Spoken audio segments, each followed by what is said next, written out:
चावलों में दही डालें और फिर कमाल देखें। अस्सलाम वालेकुम, welcome to my YouTube channel cooking with Siha Rizwan. आज जो ज़बरदस्त सी रेसिपी आपके साथ शेयर कर रही हूँ वो है जी चावल और दही से बनने वाली एक ऐसी रेसिपी जो कि मुझे यकीन है कि आपने ना कभी बनाई होगी और ना ही आज से पहले कभी खाई होगी। बहुत मज़े की बनती है, इंशाल्लाह ताला आपको रेसिपी बहुत पसंद आएगी।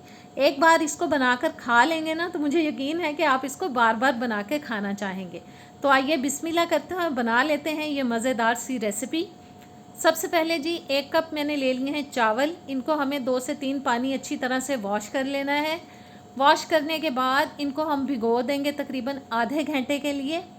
और अब मैंने ले लिया है एक बोल के अंदर दही तकरीबन 2 कप तक, और ये दही जो है वो 2-3 दिन पुराना है, खट्टा दही हम इस्तेमाल कर रहे हैं। इसको मैंने ब्लेंडर में डाल दिया। साथ ही हम तकरीबन 2 से 3 कप डाल देंगे इसके अंदर पानी। इन दोनों चीज़ों को हमें अच्छे से ब्लेंड करना है और इसकी एक अच्छी सी लस्सी तैयार कर लेनी है। अब मैंने चूल्हे पे एक पैन रख लिया, उसके अंदर मैं डाल रही हूँ सरसों का तेल तकरीबन आधा कप तक। आप इसको नॉर्मल में जो घर इस्तेमाल करते हैं ऑयल उसमें भी बना सकते हैं। 1 टीस्पून तक मैंने साबुत ज़ीरा डाल दिया है। एक दरमियाने साइज़ का प्याज लेके चॉप करके मैंने इसको डाला है, आप बारीक काट के भी डाल सकते हैं। इन दोनों चीज़ों को हमें पकाना है जी दरमियानी आंच पे मुसलसल चम्मच चलाते हुए। तब तक हम इनको पकाएंगे जब तक कि प्याज के अंदर गोल्डन सा कलर आ जाए। बहुत डार्क कलर नहीं लेके आना है, वरना ये रेसिपी ख़राब हो सकती है, टेस्ट अच्छा नहीं आएगा। और देखें गोल्डन कलर आता जा रहा है, थोड़ा सा मैं इसको और भून लूँगी।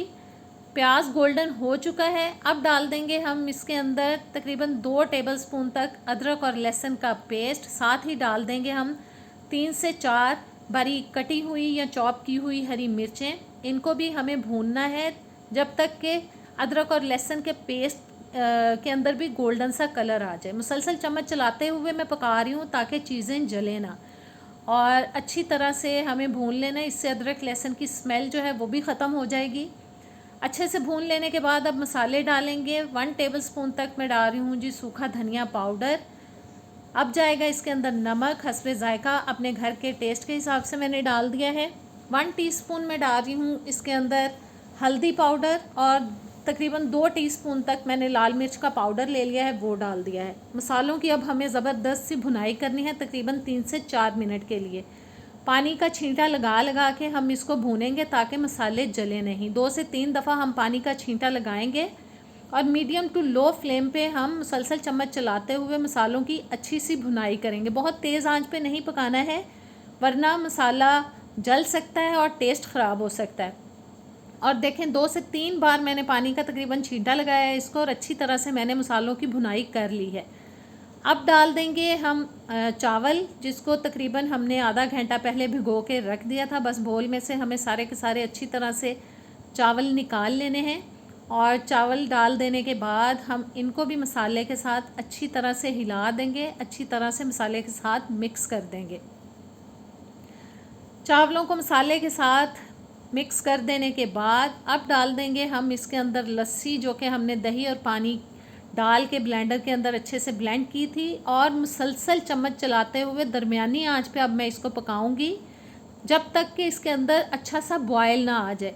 मुसलसल हिलाना इसलिए ज़रूरी है कि अगर हम इसको मुसलसल नहीं हिलाएंगे तो दही फट सकता है, इसके अंदर गुठली बन सकती है, तो वो बिल्कुल अच्छी नहीं लगेगी। इसलिए इसको मुसलसल चलाते हुए बॉयल आने तक हमें पकाना है। बॉयल आ चुका है। अब मैं इसके अंदर जी मज़ीद पानी शामिल कर रही हूँ, जो कि तकरीबन 1.5 लीटर तक मैंने ले लिया। आप मिकदार को बढ़ा भी सकते हैं। पानी इतना होना चाहिए जिसके अंदर आपको लगे कि चावल जो है वो अच्छी तरह से गल जाएंगे। बस हस्बे ज़रूरत आप पानी डाल सकते हैं। पानी के अंदर अच्छा बॉयल आ गया। अब मैंने इसको कवर कर दिया है। मीडियम टू लो फ्लेम पे हम इसको 45-50 मिनट के लिए, तकरीबन 1 घंटे के लिए हम इसको पकाएंगे जब तक कि चावल अच्छे से गल जाएँ। बीच में 1-2 दफ़ा हम इसको अच्छे से हिला देंगे, और हिलाने के बाद फिर से मैं इसको ढक रही हूँ ताकि चावल जो है वो अच्छी तरह से गल जाएं। और देखें पानी काफ़ी खुश्क हो चुका है, चावल बहुत अच्छी तरह से गल चुके हैं। और अब हमें इनको थोड़ा सा मिक्स करना है।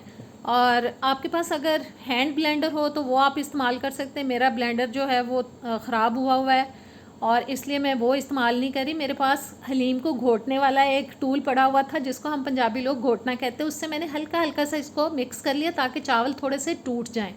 और अब मैं डाल रही हूँ जी 1 टीस्पून इसके अंदर गरम मसाला पाउडर। इसको भी हम अच्छी तरह से मिक्स कर देंगे और साथ ही इसमें डाल देंगे हम हरा धनिया 3-4 टेबल स्पून तक, और मज़ीद 1-2 मिनट के लिए हम इसको पका लेंगे ताकि गरम मसाला और जो हरा धनिया हमने इसमें शामिल किया है वो अच्छी तरह से अपना टेस्ट इसके अंदर छोड़ दे, इसकी अच्छी सी खुशबू जो है वो इसके अंदर आ जाए। आप इसको चावलों की कड़ी भी बोल सकते हैं, जो आपका दिल चाहे आप इसको बुला सकते हैं। बहुत मज़े की लगती है खाने में। इसको अब हम जनाब एक बोल में निकाल लेते हैं। बोल में निकालने के बाद अब मैं ऊपर थोड़ा सा गरम मसाला स्प्रिंकल कर रही हूँ और ख़ूबसूरती के लिए थोड़ा सा हरा धनिया भी डाल देंगे। तो कैसी लगी रेसिपी ज़रूर ट्राई कीजिएगा, कमेंट्स में बताइएगा। इजाज़त दें, अल्लाह हाफिज़।